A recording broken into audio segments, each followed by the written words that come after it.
I have one brain cell left and it's dying.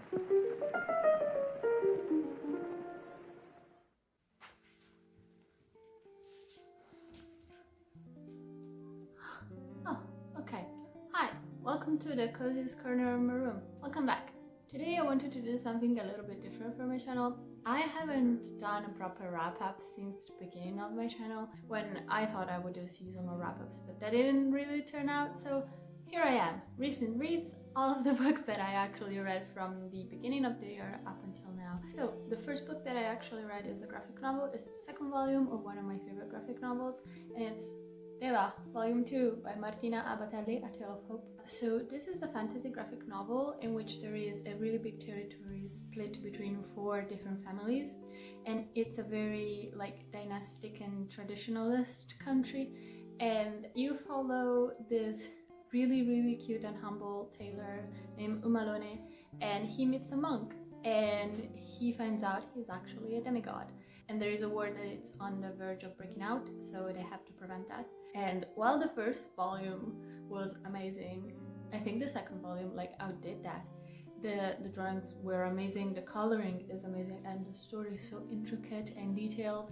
And the third volume is the last one, and I really don't want the story to end. So yeah, I gave this 5 stars.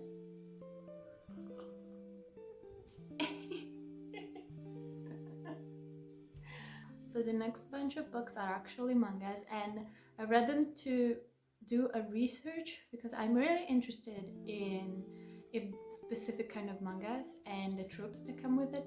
So I read a lot of them. The genre is BL, so boys love, and I really wanted to take a deeper look into it. So I read a ton.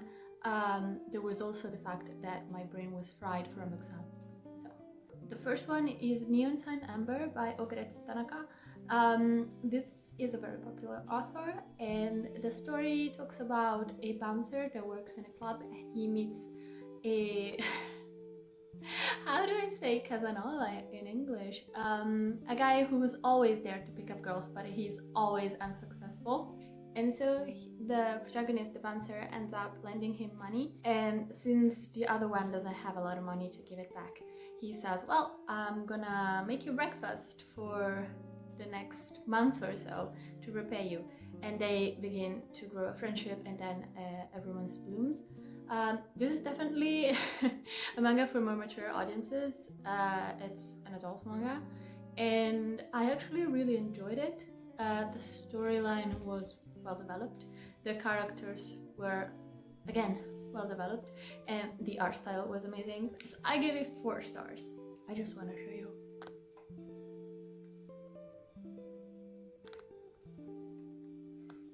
The next one is On Doorstep by CTK. This story was a little different. It's always a romance story, and it's between a pickpocket and a former cop. They both have very heavy kind of dark pasts, and they're dealing with a lot in their lives, and so they meet while the pickpocket is doing his work, pickpocketing a woman, and the former cop wants to arrest him, but then they end up kind of meeting halfway, so the pickpocket goes unscathed. And to retaliate, the pickpocket breaks into the former cop's house, and from there they form a friendship without the former cop knowing about the breaking in, and then they develop a romance, and then you learn about this former cop and how he was fired from his job, and there was this really big incident. Well, the story was great and the art style was amazing. I don't think the cop should have forgiven the pickpocket. I'm just gonna say that. I still gave it 5 stars because it was a little more developed than Neon Sign Amber. The next one is still a manga, is Sugar Dog Life by Yoriko. Another romance between a university student and another cop. I seem to have a thing for stories with cops, but not the American kind, like the gentle Japanese kind. But this university student has a really heavy baby face, so everybody always thinks he's middle school, high school, and so he gets taken away by the cop because he thinks he's lost, and then he kind of dies of embarrassment because, oh, you're a university student, I'm so sorry. And to repay him, he makes him like a meal, and they find this kind of very sweet friendship between themselves. And it was definitely more wholesome than On Doorstep, and I really enjoyed it. I think I give it 5 stars. But by far the most wholesome story was Come to Hand by Sei. This is a romance story, but it's kind of different because it's between a teacher and a tattoo artist in Japan. And if you didn't know, tattoos are kind of like an iffy topic in Japan. And it was really interesting to see the customers of this tattoo artist and how they interacted with this traditional Japanese teacher. And it was very wholesome. It was the healthiest relationship out of all these mangas, and it melted my heart. So 5 stars. And now the darkest out of all the mangas, even though you would never expect it from the cover, it's Mikoto Neo, both volume 1 and 2 by Yuichi Anya. And this story is kind of not all over the place, but it's definitely interesting. And it tells the story of a man who tries to commit suicide, but he's found in time by a Buddhist monk.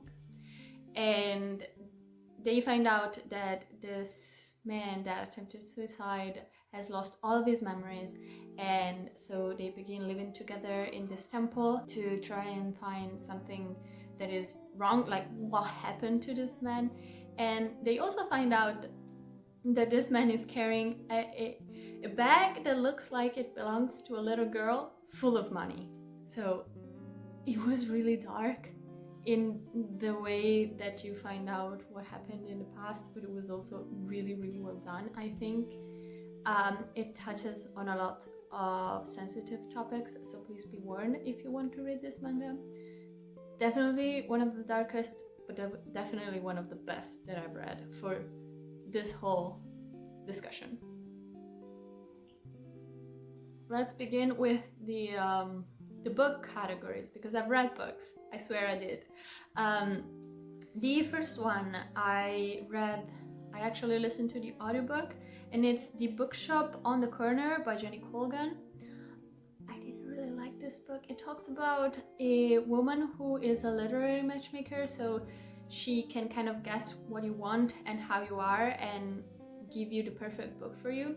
But she's been let go by her company, and so she decides to buy a van and transform it into kind of a library on wheels. And she established this library in a tiny village in Scotland. And the protagonist was so frustrating because she was the stereotypical book lover. Like, she walks with a book and she reads and she does nothing but reading. No social life, no socializing. She's extremely shy, and it was so cliche, I think, and not well done. Also, the love stories. There are 2 different types of love stories in this book. None of them were well done and developed, and I thought it was just such a letdown. I think the story also goes into this little tangent that should have been subplots, but they were never like brought to a satisfying end, which felt like, I don't know, they could have been cut out from the book and nothing would have changed. So I give this book 2 out of 5 stars. I will not be continuing on the series because it's apparently a series. Like, why? Why is it a series? I don't know. Okay, next I have Lungo I bordi Batsuma. The title roughly translates to Along the Borders, and it talks about this young man who goes back to his home in the countryside to meet his grandma. And while he goes on this walk, he recalls everything that happened in his childhood, and more precisely the rituals that he witnessed.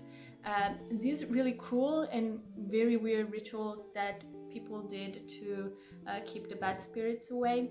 And it's really short, and it's also kind of like a fantastical read, and the colors are really bright. I give this 4 stars because it was really well developed to be such a short graphic novel, but something I think was missing, maybe a little more dialogue, but it was still really sad, but also really insightful.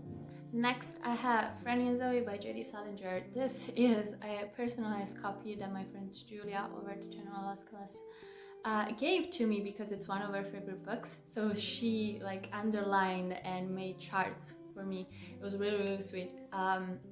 This is a collection of 2 novellas by J.D. Salinger. The first novella was my least favorite. It was Franny. This really young girl has just gone home from a university and she meets with her boyfriend. She feels sick. She doesn't know why, and she has this really tiny book that she cannot let go. And she, at the end of a meal, faints and nobody knows what's wrong. And then you go into the second novella and it's from Zoe's perspective, who is her brother. And you find out that their family is a family of former gifted kids. All the brothers and sisters were really gifted, but then one died of suicide and one died in the war. And so there's a little bit of that, and there's a lot of talk about religion, which I'm an atheist, but I really enjoyed because it was not like forceful, it was insightful, it was really interesting. So the first novella was not really my favorite. The second one was really, really good. Yeah, at the end I gave it a 4.25, I think. Yeah, I went into the decimals. Next was a gift from my mother, actually. She gave this to me without me knowing, and it's Passione Libri by Dabijan. This is a series of 4 panels comics that used to be, I think, on Instagram about being a book lover. I didn't really enjoy this. The art style was really simplistic and not in a great way, and it was full of cliches, like really, really dumb cliches about book lovers, which wasn't my cup of tea. It was still cute. This is I think would make a great gift for somebody who is not actually a great book lover. They would appreciate this a lot more than I did, I think. And then really quickly, a book for which I have a vlog, I'm going to link it up here, and it's it's The Queen's Gambit by Walter Travis. I have like a whole reading blog dedicated to this book. Then I have The Honeymooners by Christina Lauren. I listened to the audiobook, which was really greatly narrated. This one, if you didn't know, because it's everywhere, talks about it's an enemies to lovers romance. The protagonist Olivia is a really unlucky person, and so she has to attend her twin sister's wedding, and at a wedding the buffet ends up poisoning everybody except for the protagonist Olivia and her enemy, the brother of the groom, and they have to take the honeymoon together to not waste the money, and romance ensues. But there's also another subplot that comes at the end, which I think gave a little bit more flavor to this story. The only criticism that I have is that it's called The Honeymooners. It was sold to me as a book about these 2 enemies going to a honeymoon, and the honeymoon part is really, really short, and also kind of like nothing really happens aside from 2 major plot points, which one of them I think is really stupid, and I don't think in real life that will actually happen. I gave it a 3.5. It was fine, the romance was cute. I also think the love interest wasn't actually like really greatly characterized. It was kind of bland. Next, I'm really proud of this because this was in my reads for 2021. I'm going to link it up here, and it's Abandoning My Cat, Memories of My Father by Haruki Murakami. And this is just Haruki Murakami talking about, for the first time, about himself and the relationship he had with his father. And his father was a soldier in the war between Japan and China, and this really greatly shaped the dynamics between him and his son and his family. It's really, really short, but it's really interesting in the way that it describes the war and how it affects a country, but also a family, and it's actually illustrated, which was great. I give this a 4.5 out of 5 stars. Then, if you've been on my channel for a long time, you'd be, I think, happy to hear me say this, but I finished In Waves by AJ Dango, or AJ Dango. I was supposed to read this last year like 1,000 times, but I finally finished this. This is a graphic novel about the history of surf, but also it tells the real story about the girlfriend of the author who passed away due to cancer. So he tells her story about her life and them falling in love and her illness, and some chapters are dedicated to the history of surf because she was really passionate about it, and you learn so much about Hawaii, about the history of surf, about colonization. It was so incredibly well done. I gave it 4.7 out of 5 stars. Then I have 2 more additional mangas, but these are not romances. The first one was it's really cool. It was directly translated from Japanese to Italian, so I don't think there's an official English translation, but this is I paesaggi di Chinami by Akiteru Unomoto, and the title roughly translates to the landscapes of Chinami. This is a collection of short stories centered around the character Chinami. She's a really angry and pissed off little girl who apparently attracts really weird people, and sometimes they have magical aspects to them, sometimes not. And while helping these really weird people because she feels compelled to do it, she grows into a more appealing character because she's really unlikable at the beginning. There was one story which was really moving and really sad, and the other ones were really wacky. I gave this a 3.5 because it was just okay, I think. Also, the art style was not my favorite. It grew on me, but it was not my favorite. The next one is one of my favorites, actually. This is Ponokuni, the Lanterns Festival by Sukerakko. This talks about Aki, who can see ghosts, and the day of the Lanterns Festival, ghosts and spirits usually come back to see their loved ones, even though they can't see them, and she finds herself stuck into a time loop all over again, like the same day all over again, and something really bad is happening because spirits are all over the place and some of them are getting really angry, and she finds herself stuck there with a really interesting looking ghost because it's almost as if he's corporeal, so is stuck in between in the limbo of being alive and a ghost, and I have to solve the mystery together. I gave this a 5 out of 5 stars. The art style was really simple but really interesting in the way that it portrayed, especially the spirits. There are some panels which are hauntingly beautiful. This one, wonderful, and the story is so well developed and bittersweet at the end. Loved it. The next 3 books, I'm going to link you up to the vlog in which I read these books because I'm almost out of time and it's super long, this video, I'm so sorry. The first one is another graphic novel that's called Il migliore dei mali by Violetta Rovetto and Marco Tarquini. The second one is Fight Club by Chuck Palahniuk. Had a lot of thoughts about this one. And the third one is Chain of Gold by Cassandra Clare. Had a lot of thoughts about this one too. I gave this a 4.5. I gave Fight Club 4 stars and Chain of Gold also 4 stars, which was unexpected. Last 4 books. The first one is Lemonov by Manuel Carrer. I have the physical copy in which I took all of my notes, but I stupidly left it in Padova. This is a memoir about Eduard Stachenko, also known as Lemonov. He is a prominent, really controversial political figure in Russia, and he's also a poet and a writer, and you follow his life going from Russia to New York to Paris and then back to Russia. And he has done a lot of bad things, a lot of crazy things, and he has gone to jail multiple times. He has founded a political party who was philo-fascist, and he worked for a really controversial newspaper back in Paris. He's done a lot of things, but it was so well researched.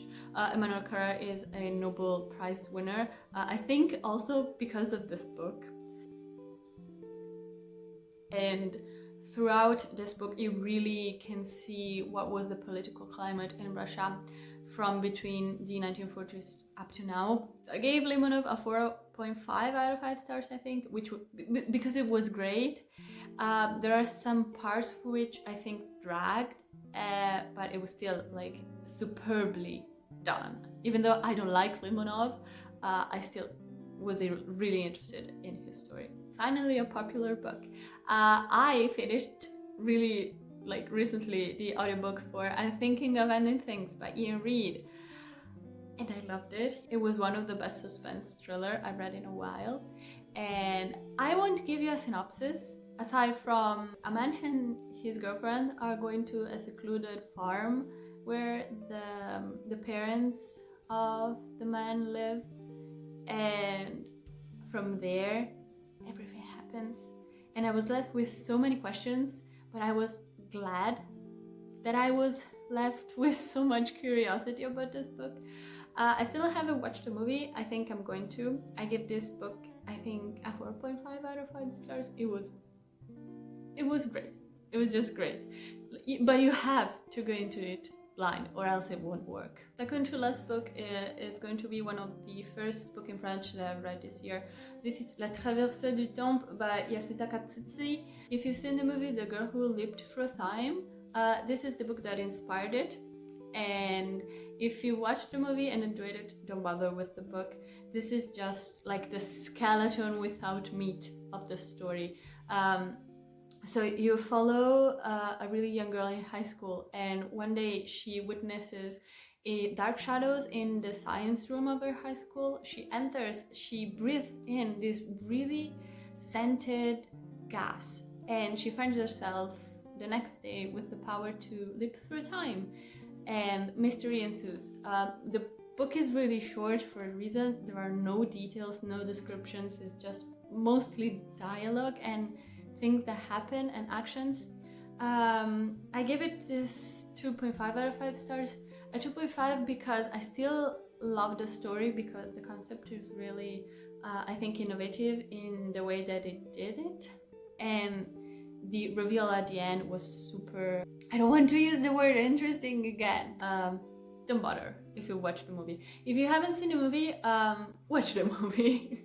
Last book, and the one that people are going to be angry with me about, is This Side of Paradise by Francis Scott Fitzgerald. This is my first Fitzgerald book, and it was highly recommended me by my friend, who also recommended to me Lemonov, and I finished Lemonov before finishing this one. So I was really excited for this one, and it was kind of a letdown.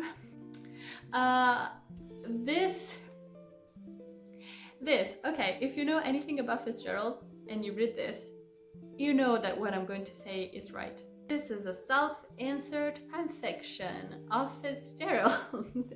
It really is. We follow a high-class Shian named Amory Blaze who moves from Britain to America to go to school, and he goes to Princeton, and then he moves on to the working life. So you follow all throughout his life, from his childhood to his adult years. And I think his childhood and school years are the strongest part of the book, alongside with the very, very end, in which the character has a really big monologue, but it's one of the best parts of the book. The middle really dragged. There was also a scene which left me very concerned. If you read this, what was up with the devil's encounter? What was Fitzgerald drinking? I just want to know, because I was left really confused. So yeah, I gave that book 3 stars because it was just self-insert fanfiction, which was so weird that I could formulate that phrase about Fitzgerald. You reached the end of the book. I have one brain cell left and it's dying. You've reached the end of the video. I hope you had fun. I plan on doing these recent reads a lot more frequent, so that I don't have like 30 books to talk about, and this is already really long. As always, I hope you had fun. Please go into the description to check out some very important links. There are some petitions, some places where you can donate if you have the means to. Also, socials, I have them. They're down below. If you want to connect with me, I'm always on Twitter. I always respond. It's a fun time there. Lots of Italian memes. And also, if you want to know what I'm reading, I also have a Goodreads. It's going to be linked down below. I also have an Amazon wishlist, even though I don't use Amazon. If you want to check out what I plan on buying. And as always, I'll see you in the next video. Goodbye!